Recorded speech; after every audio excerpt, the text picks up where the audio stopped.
I'd like to move this House to now adjourn. The question is that this House do now adjourn, and I call Jim Allister. Thank you, Madam Deputy Speaker.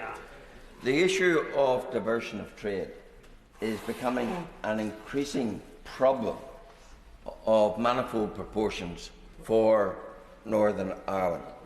Before the protocol, Madam Deputy Speaker, you could move goods from Birmingham to Belfast as easily as you could move them from Gloucester to Glasgow, but no more.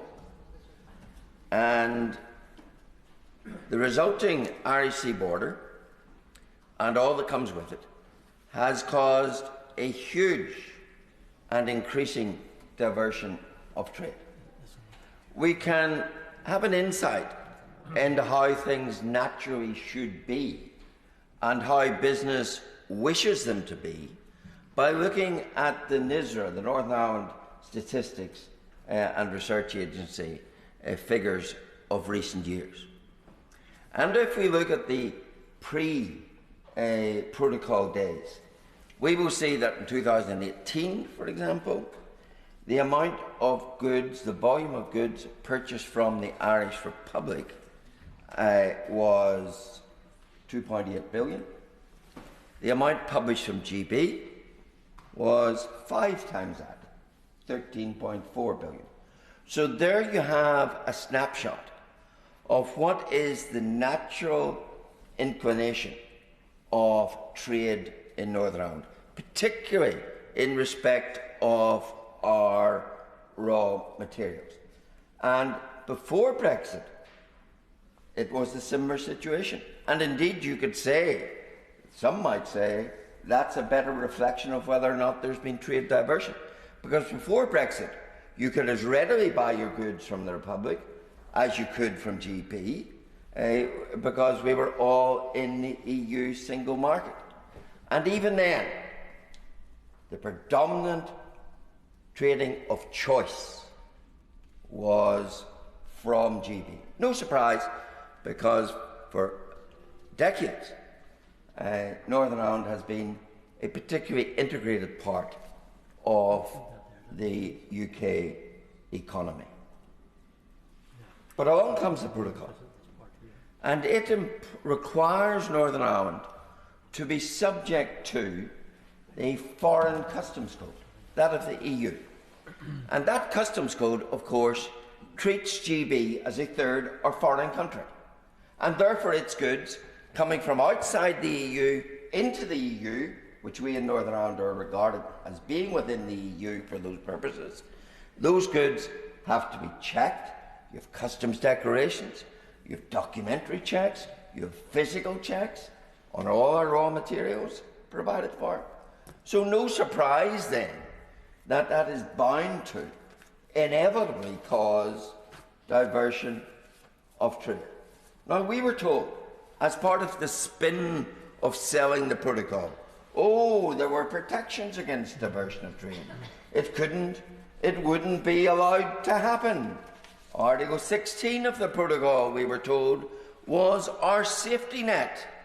And it says, if the application of this protocol leads to diversion of trade, the United Kingdom may unilaterally take appropriate safeguard measures.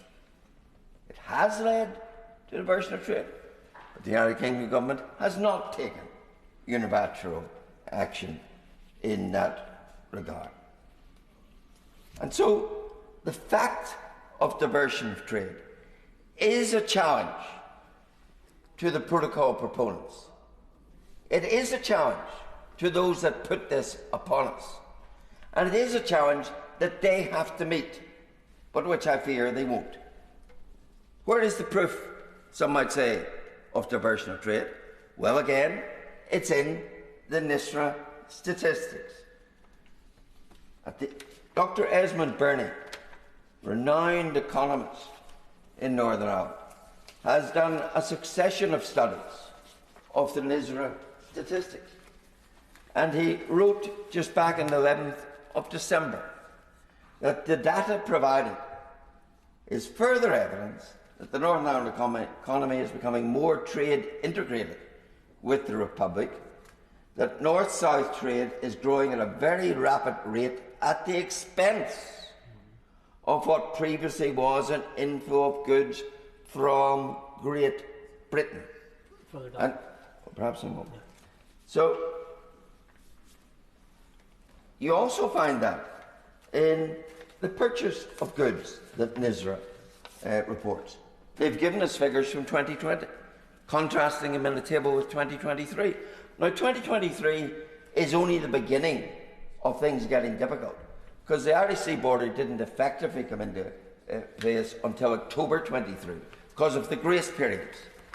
But those figures from NISRA show that Northern Ireland's purchases of goods from 20 to 23 increased, and of course, period of inflation, by 24% from GB, but by 50% from the Republic of Ireland.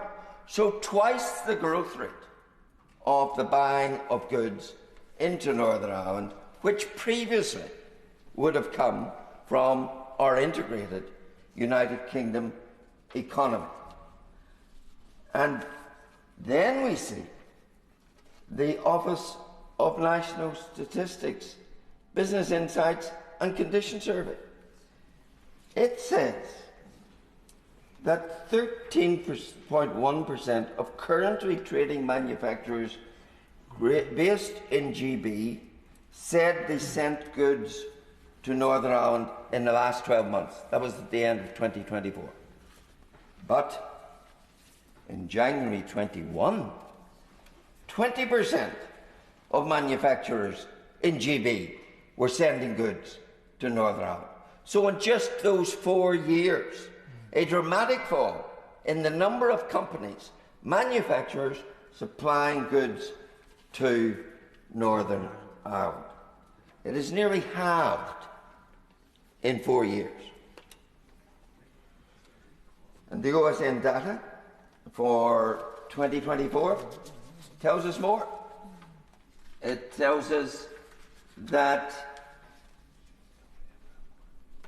11.7% of companies tell us they have stopped trading with Northern Ireland. Why? Because of the bureaucracy, because you have to make statutory customs declarations, because you have to have them checked, because you have to employ extra staff to do all of that. And many, particularly of the smaller sectors, companies have simply said, not going to do it. Member give way. In a moment, perhaps. I do need to make sure I get through what I need to say. So, it is beyond doubt, I would respectfully say, that there has been trade diversion. Back in September, the Road Haulage Association gave evidence to a parliamentary committee of this House. And they told that committee that 30% of haulage railways that take goods to GB are returning empty. Why? Because GB companies have stopped supplying.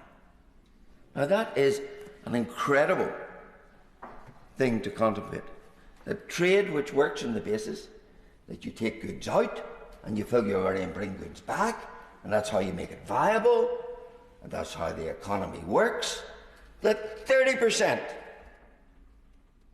of lorries now returning to Northern Ireland are returning empty.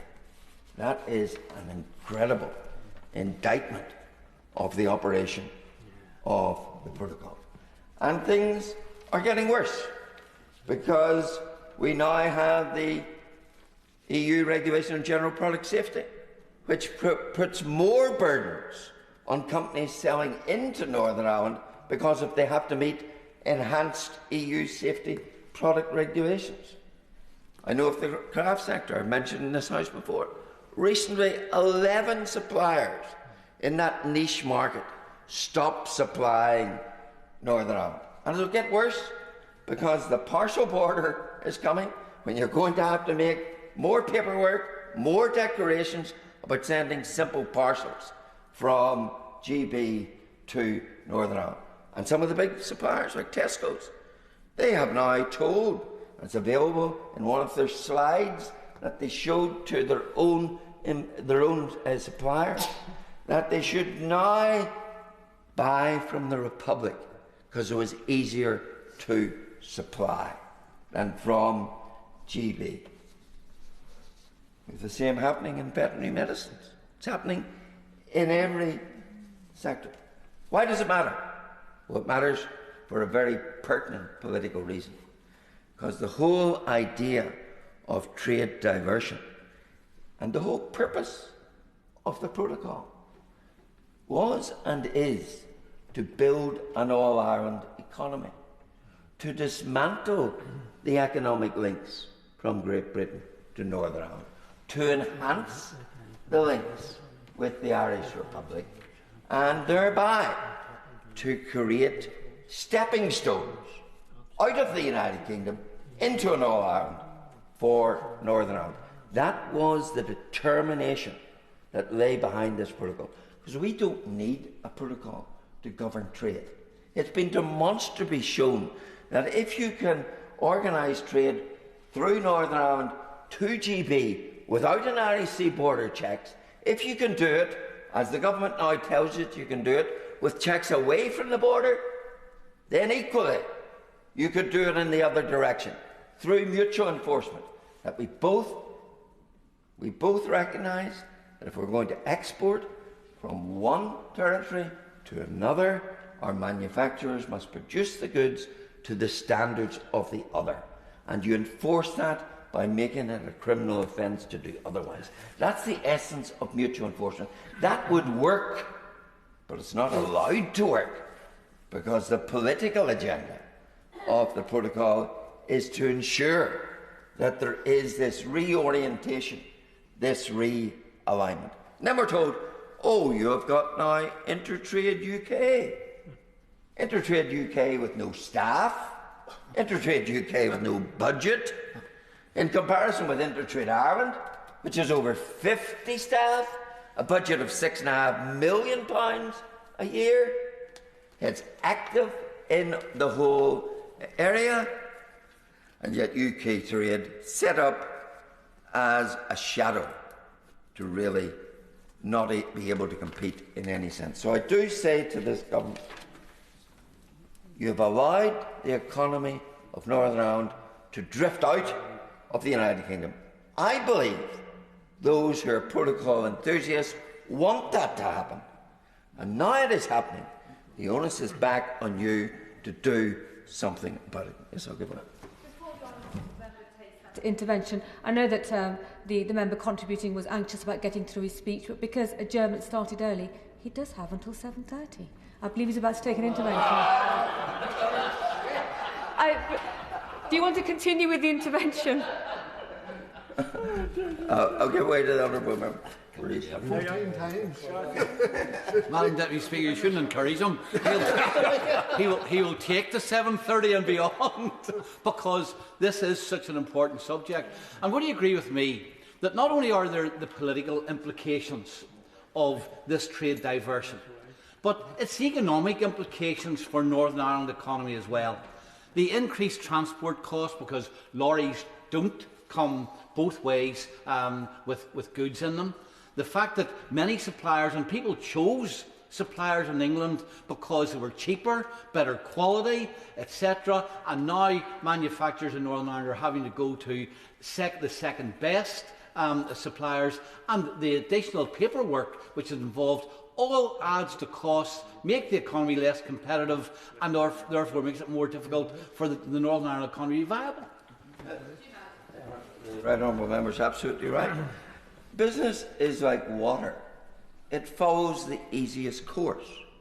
So when we were an integrated part of the UK economy, the easiest and cheapest course was to do the greater bulk of our trade with GB.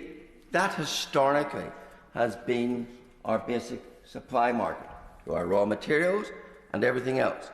Then, when you impose a fettering of trade, naturally, business will go to the easiest route.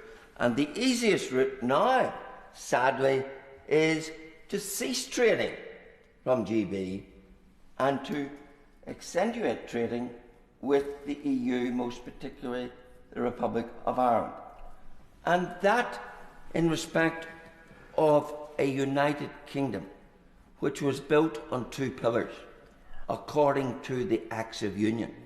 One, a political union, Article 3 establishing this House as one sovereign parliament for the whole United Kingdom, and an economic union through Article 6 establishing the economic union of unfettered trade between and within all parts of the United Kingdom. That was what Article 6 said, that there should be unfettered trade. Along comes the protocol, fettering trade, so our Supreme Court, of course, has no choice but to accept that the protocol has therefore subjugated Article 6, the very foundation of our economic union, has caused Article 6 to be in suspension. Now, if Article 6, that which says there shall be unfettered trade, is in suspension, then it's no wonder that the consequence of that fettering of trade is diversion of trade. I'll give way to. I'll thank my learned friend for giving way, and it's about that divergence of trade. The member will know, and most Northern Ireland MPs will know of Coleman's Garden Centre in my constituency in South Antrim. Madam Deputy Speaker, a fantastic garden centre that supplies quite a number of people from across Northern Ireland who have had a difficulty in getting plants and fruit actually brought across from their main supplier, which is McIntyre Fruit in Scotland, in regards to that. And talking to the manager of Coleman's Garden Centre, actually just before this debate, he was saying he'd been in contact with Stuart McIntyre from McIntyre Fruit in Scotland.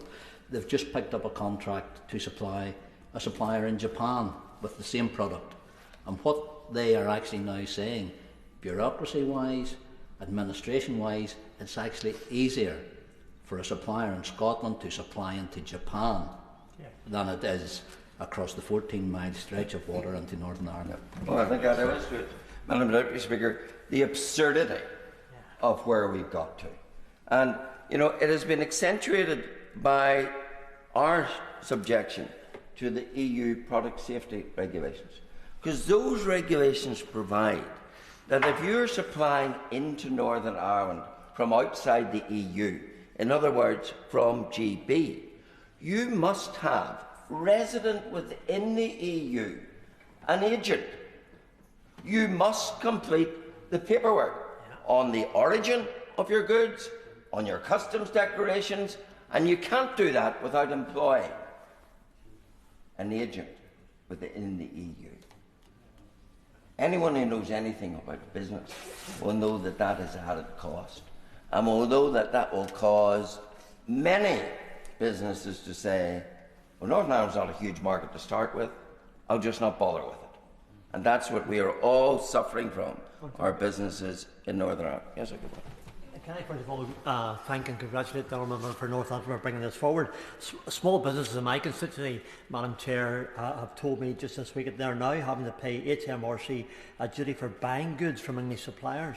So it's not just the issue of it's the issue of cost now as well, and then selling the same goods in Northern Ireland to the Northern Ireland consumer, remaining within the internal market. And yet one trader just this last Friday, he told me, he says he's now having to pay more in duties to HMRC than an invoice was for the goods, because the onus is not to trust the retailer that the goods will remain, but assume that they will be sold into the EU. And further, does the Honourable Member not agree that the same HMRC operates greater trust in the acceptance of VAT declarations on the premise that they will be checked at random than it does for internal trade within the United Kingdom?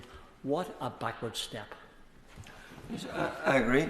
And you know, when we think about the Irish Sea border, it is incredible that given the infinitesimal amount of trade that in regard to the proportion of EU's trade, the infinitesimal amount of goods and trade that crosses that border, it is incredible that figures showed that it has got 20% of the entire checks across the whole EU. We're bringing goods from GB to Northern Ireland. That infinitesimal, in terms of the totality of EU trade, that infinitesimal amount warrants 20% of all the checks in the EU. It's easier to bring goods from Belarus into the EU than it is to bring them from GB into Northern Ireland. Yes? Would you accept that when you talk to the infinitesimal, about 0.4% of EU trade actually crosses that border, and yet it accounts for 20% of checks. And that's not going to be the story for the future. Because in my constituency, we're already building a £140 million EU control post on a 10-acre site. Once that's open, then there's much more scope to check goods in an even greater degree. And indeed, if that is not the point, what's the point in having such a large EU border post in the middle of the United Kingdom? And of course that is the point, because this is an EU border. It's subject to EU trade laws. It's EU laws that govern the Irish Sea border. And it is EU officials who, within the protocol, have got the right to supervise checking. And when the full panoply of facilities are provided that are being built at Larne and at other ports, then I fear we will indeed see the muscle of EU inspections. Because the protocol gives them the upper hand in that regard, and gives an EU who boasted that the price of Brexit would be Northern Ireland, gives them that upper hand. But I do want to return to the point that this is imbued by a political motivation. And the political motivation is not to get Northern Ireland the best of both worlds. My goodness, what a con that is. Because we now know that in terms of foreign direct investment, which was supposed, the protocol was supposed to make Northern Ireland a Mecca, a Singapore of the West, there has been no uplift whatsoever. Why? Because if you're a manufacturer coming to establish in Northern Ireland, you're not just interested in the fact that you can sell your goods out of Northern Ireland. You're interested in where you're getting your raw materials from. And when you're told that your basic supply line has to pass through an international customs border controlled by the EU, then the shine soon goes off the prospect of investing in Northern Ireland. So we are in a situation, a pretty dire situation, which is getting worse. One which has massive constitutional implications, massive economic implications, and yet a government, I fear, deaf and blind to the issues, because the government does not want to face the consequences, that they are hand in glove with the EU, dismantling Northern Ireland's place within the United Kingdom and setting us on a course whereby the economics marries with the politics and Northern Ireland ceases to be. Would the Honourable Member give way? Yes? I'm most grateful to you for giving way. But we were told by the previous administration that with the new Green Lane, with the Windsor framework, all would be glorious. It could be the best of both worlds. Did the previous administration mislead the House? I think not just the previous administration. I think there has been gross, calculated and deliberate misleading about the protocol from day one. And I think, we're told, Green Lane is gone. It's not. You still have to do customs declarations. You still have documentary checks. But all our raw materials must, by dint of what the protocol says, come through the red lane. So they must be subject to all the rigour of the EU's international border. And that is what is going to cripple our economy.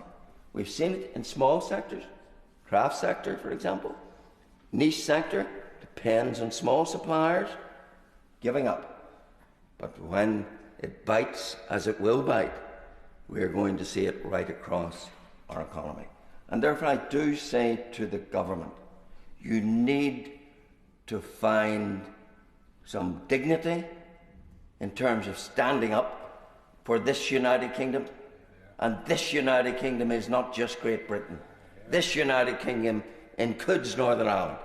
And it's time to put some mettle into defending that position and rowing back from the disastrous, destructive elements that this protocol has brought to us. Thank you very much.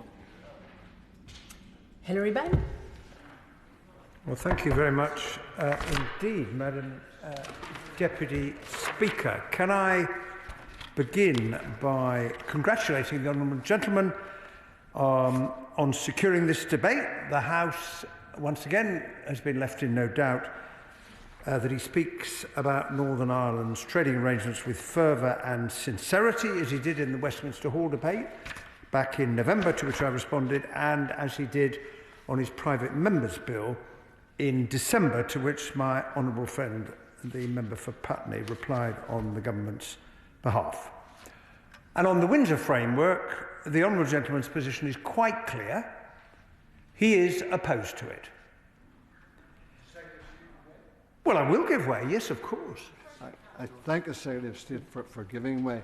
He has outlined on the number of occasions that both he and his colleague have responded to issues that the honourable member for North Antrim has indicated.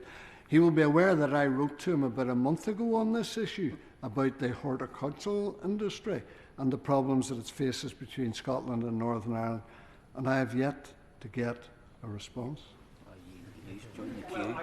I can only apologise to the honourable gentleman. I try very hard to be punctilious in responding to correspondence, but those watching will have noted what he said, and I hope he will be able to anticipate receiving a reply from me very, very soon on the question.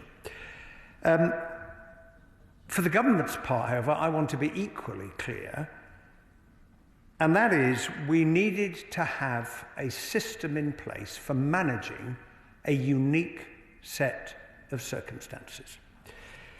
And the system that we have is the inevitable result of leaving the European Union. That's where this all began. If that hadn't happened, we wouldn't be meeting here having this discussion this evening. What did that result in? Two trading entities, the United Kingdom, the European Union, with different rules, but an open border between them. Now, you won't find anywhere else in the world where that is the case. In other words, we were faced, all of us together, everyone has to take responsibility for what they argued for and the consequence of what they argued for. And therefore the question was, how do you deal with a unique situation? Two trading entities, different rules, an open border between them. Of course I'll give way. Well, I must say, the way not to deal with it is to say we, the United Kingdom, will hand over part of our territory to EU jurisdiction. We will put it under their customs code, which will decree the rest of the United Kingdom a foreign territory. We will subject it to 300 areas of law where the laws will be made not in the United Kingdom, not even able to be amended in the United Kingdom, but will be foreign laws imposed. That's how you don't deal with it. The way it could have been dealt with was by that of mutual enforcement, saying, right, we want to trade with each other, we want to be neighbourly, so we will guarantee, on pain of criminal conviction, that anything we send into your territory meets your standards, and vice versa. Why did it have to be made complicated at the expense of jettisoning Northern Ireland from the United Kingdom, economically and constitutionally? Well, I'd say to the honourable gentleman that his argument in favour of what he calls mutual enforcement is not a credible basis, is not a credible... He may disagree, and I'm expressing the government's view, is not a credible basis on which to resolve the dilemma created by the situation that leaving the European Union created. And one thing is absolutely clear, the answer was never to try and wish it away and pretend that it didn't exist. And I'm afraid at times it's appeared that that is an argument that has been advanced. Now, the first go at trying to answer this, if just bear, the Honourable Gentleman, Right Honourable Gentleman will bear with me for a moment. The first go was the Chequers Plan. It didn't get support. The Northern Ireland Protocol was the second go. It was never going to work. It was an argument I made as a backbencher, sitting on the other side of the chamber. And so the Windsor Framework was negotiated. And there is no denying that it represents a huge improvement on the prospect created by the Northern Ireland Protocol. I will give way. The Secretary of State says that this is unprecedented and therefore unique arrangements have to be put in place. The government has recently recognised that the flow of trade from the Irish Republic through Northern Ireland in the GP could equally cause a situation where goods which needed to be checked had to be checked to safeguard the GB market, and yet has been able to put in place arrangements which don't have all the elaboration, don't require laws to apply to traders in the Irish Republic, simply checks away from the border. So if the unique situation of trade from GB into Northern Ireland, which has a non-checked border with the Republic, has to be dealt with by this labyrinth of regulations. Why is it possible to avoid that in the other direction? And if those arrangements can work from Northern Ireland to GB, why can it not work from GB to Northern Ireland? Yeah. Well, the answer to the point that the Right Honourable Gentleman raises is this. As a sovereign country, it falls to us to decide how we check goods that arrive on our territory. And of course, in the wake of leaving the European Union, for quite a period of time, the last government wasn't checking stuff coming across the channel. First of all, because there was nowhere to do the checks. Secondly, they were concerned about delays, shortages, added costs for the consumer. And repeatedly, they put off implementing checks, while at the same time, British exporters were experiencing the full impact of checks on the goods that they sent the other way across the channel to Calais and the rest of the European Union. So it is for sovereign countries to determine what checks they apply. The same truth applies to the European Union. It has a single market. We are a responsible country. Some may argue we should be irresponsible and say, well, that's not our problem, leave it to them to sort it out. We are a responsible problem, and in the end we had to have a negotiated answer to the question created by our departure from the European Union.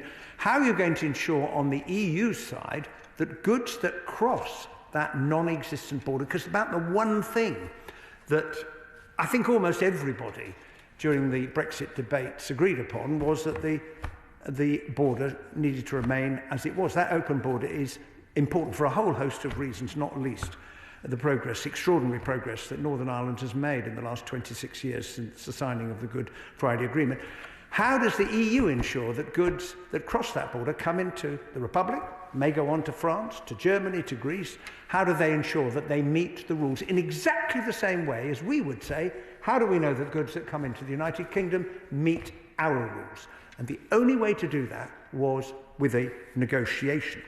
And I will give way, of course. To the Right Honourable Gentleman for giving way. He's just referred to the fact that it's up to a sovereign nation to look after its own borders and determine its own checks. So does the Right Honourable Member accept the proposition that there has been trade diversion within the United Kingdom? And if so, does the Right Honourable Member accept actually it's within the government's remit to use Article 16 or drop the checks in order to protect trade within our sovereign borders? Well, if the Honourable Gentleman would bear with me, I shall come shortly to the very point that he has raised, as I've only just begun my remarks.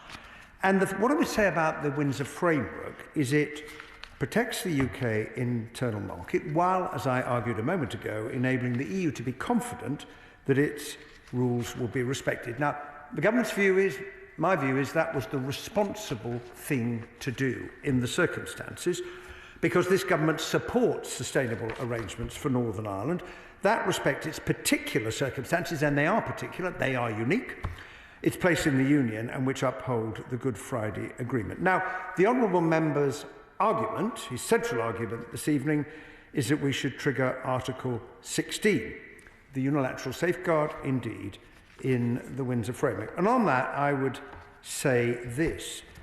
To do that would be contrary to Northern Ireland having stable arrangements upon which to trade now and in the future. It would disregard the benefits that the Windsor framework offers for businesses, indeed benefits that are actively relied upon by businesses, including those who are taking advantage of Northern Ireland's unique access to the UK and the EU market. Well, I have met businesses, the Honourable Gentleman shakes his head, I have met businesses who've told me how they are taking advantage of that dual market access, and I meet businesses in my constituency have said who look at what Northern Ireland has got out of these unique arrangements.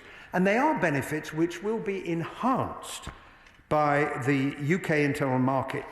The phrase is facilitations, which will come into force in the near future, which will, on a durable and a legally binding basis, support the smooth flow of goods across the whole of the UK when the next phase of the UK internal market system is implemented this year, without, for example, unnecessary international customs paperwork. Now, we've seen the benefits of negotiating a way forward. There's unilateralism, as the Honourable Gentleman argues, there's the benefits of negotiation. In respect of agri-food and SBS, we have been able to lift the old ban on seed potatoes moving. Not all those problems are solved, and I'm the first one to acknowledge that, but it has been an improvement compared to the situation before.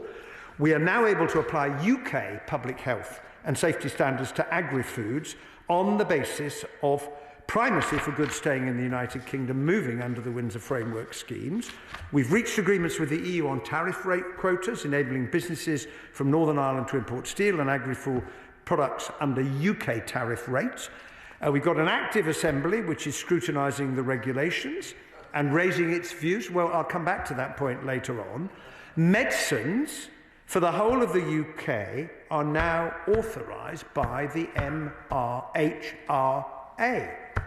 And we've ensured that Northern Ireland benefits from the same VAT, alcohol duty and other taxes as the rest of the UK. Now, all of those are undoubted benefits for Northern Ireland, benefits of the framework, which, as I said, supports Northern Ireland access to both of the two markets, and which this integral part, which Northern Ireland is of the United Kingdom, uniquely benefits, and it's because we have a lawful and a sustainable agreement.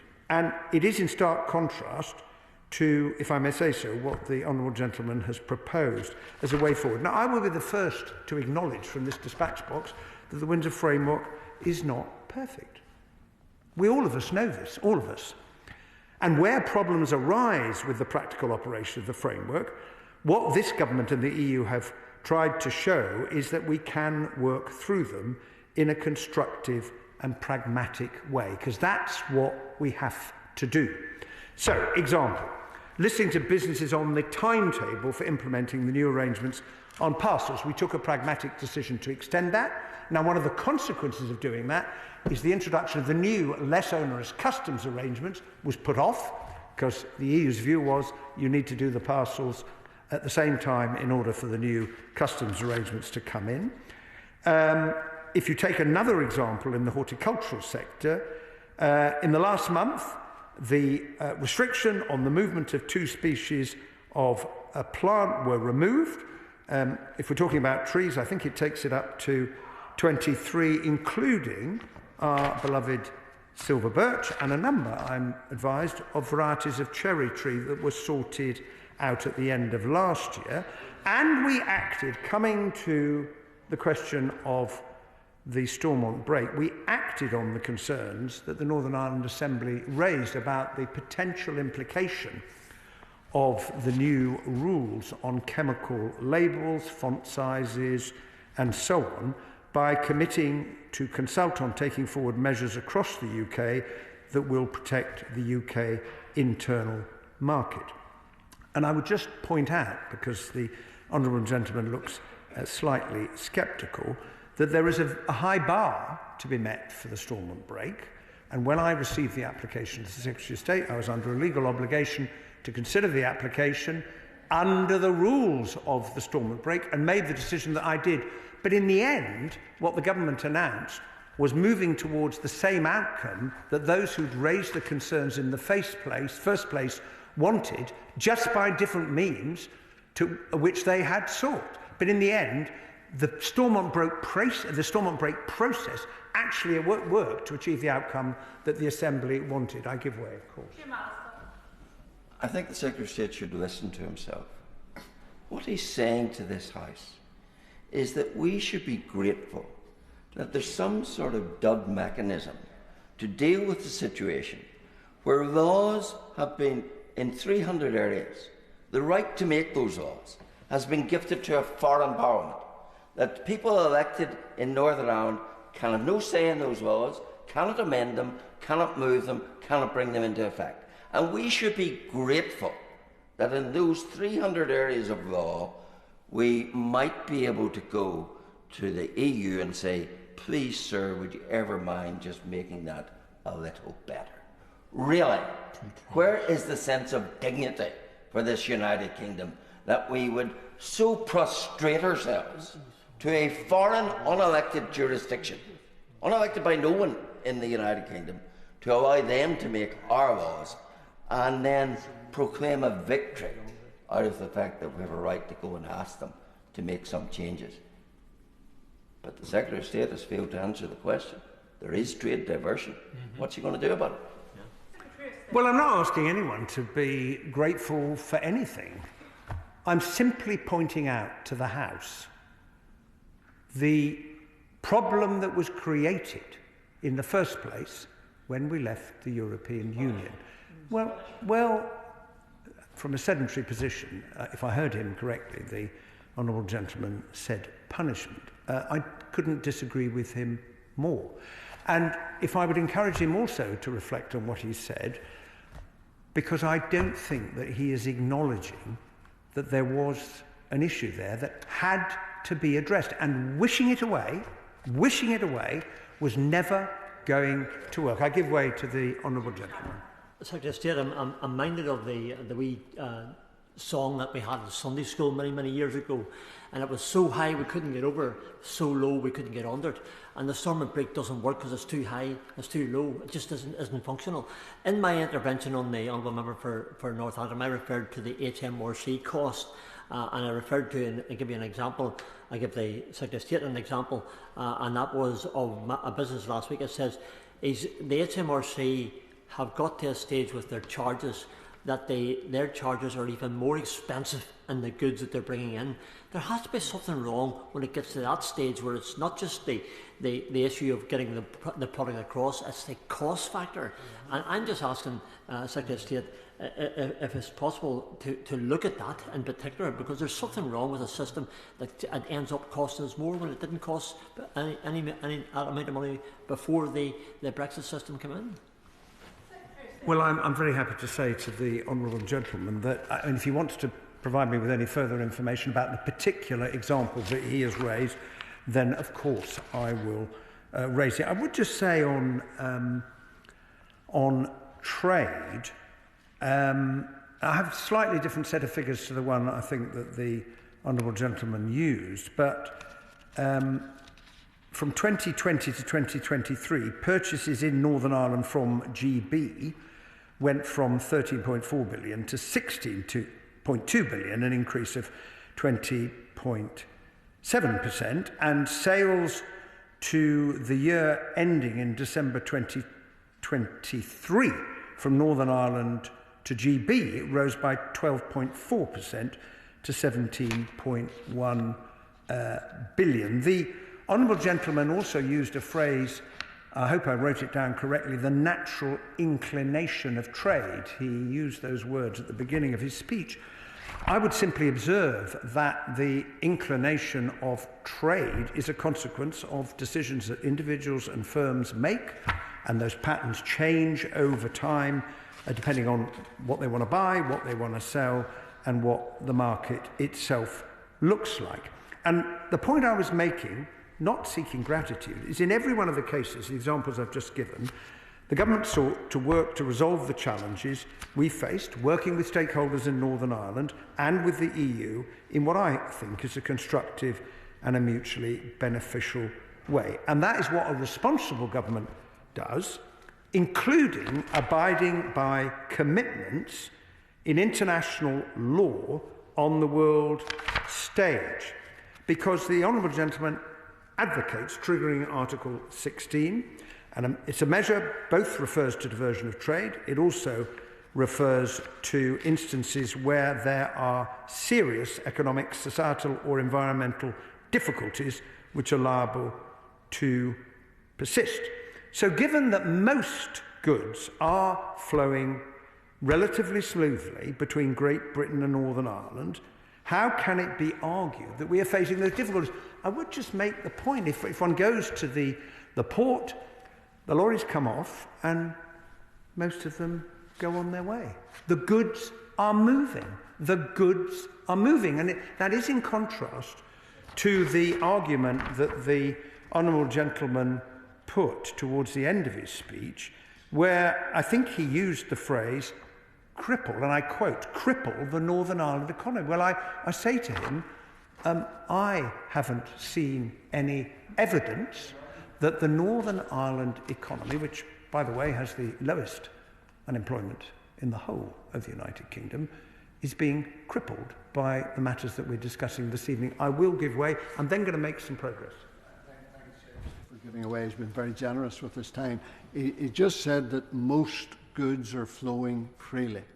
Would he not agree with me that if he were to amend that to say in certain sectors most goods are flowing freely, but in certain other sectors they most certainly are not?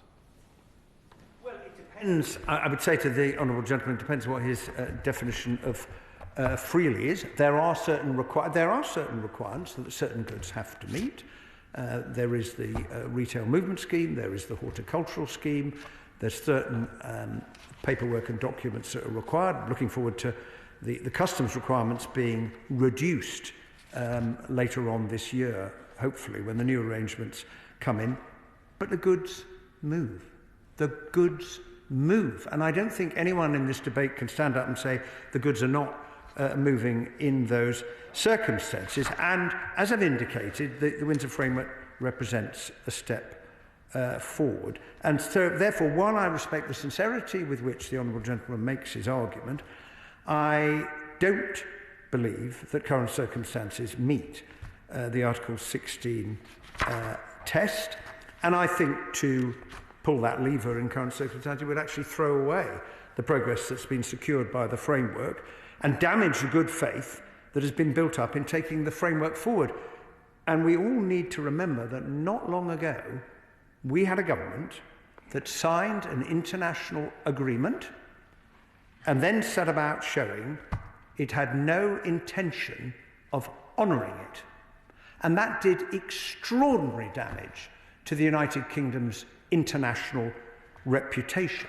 Because, well, if the Honourable Gentleman had quite a lot to say, and I've given way, I think, about 3 times to him, and he spoke, so I hope you'll bear with me if I just continue my remarks.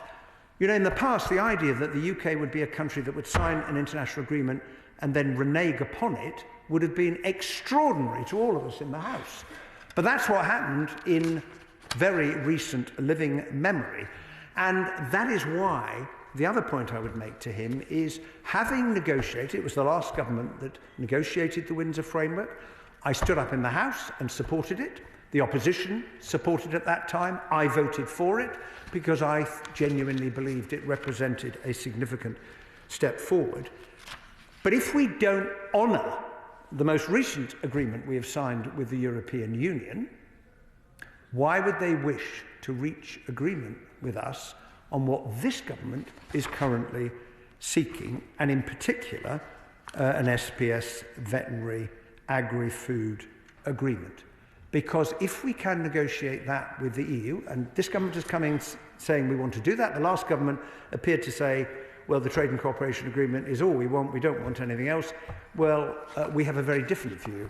In this government, we want to negotiate an SPS and agri-food agreement, veterinary agreement, and that would help considerably with some of the issues that have been raised during the course of this debate. So, Madam Deputy Speaker, the government will continue to listen to the concerns of businesses and respond pragmatically. And I just want to... I will give way, yes, and then I'm going to conclude, but yes, of course. Secretary of State for giving way. I've listened intently to his contribution tonight, and I'm somewhat bemused by some of the contribution within it. He speaks of businesses in his constituency that are jealous of what Northern Ireland businesses have. What we have in Northern Ireland is increased costs, increased paperwork and impediment to trade. It is increasingly difficult for engineering businesses, agri-food businesses, horticultural businesses, all within my constituency. I have invited the Secretary of State to visit these businesses. Still waiting. I would encourage him to come to Northern Ireland and listen to these businesses that are on a daily basis impacted by the protocol and the Windsor framework. I also have heard today about 2 plants having been added to the ever-lengthening list of plants that are not available to Northern Ireland. Well, whoopie-doo-dah day. Whoopie-doo-dah day. Brilliant. Great for Northern Ireland. When are we going to get real and address the real problems that exist with the protocol? And well, may I say to the honourable member, kind though it is of her to encourage me to come to Northern Ireland, as she knows, I'm in Northern Ireland on a very regular basis, and indeed recently had a little while ago, I had a meeting with her at her request with 2 organisations. I meet with businesses on a very regular basis. I've met with the Northern Ireland Chamber of Commerce Business Brexit Working Group, and I always do my level best to respond to requests for visits from colleagues in the House of Commons, including herself. But there's only so many hours in the day. I wanted to point out that the independent monitoring panel, which I met for the first time yesterday, has started its work. It's one of the commitments that was in the Safeguarding the Union command paper, and its job will be on the basis of the evidence, and it will be provided with data on the flow of goods between Great Britain and Northern Ireland to say whether the UK internal market guarantee is being met. The first 6-month reporting period commenced on the 1st of January and will conclude on the 30th of June, following which the IMP will publish its assessment and any recommendations, and I commit to the honourable gentleman and all those who contributed to this debate that I shall consider the report with the same attention to detail that he has shown in forwarding his argument today. Because I conclude by saying this government is committed to Northern Ireland, it is committed to the United Kingdom and to implementing the Windsor framework in a manner which is consistent with protecting Northern Ireland's place within our internal market. The question is that this House do now adjourn. As many as are of that opinion say aye. Aye. The ayes have it. Order, order.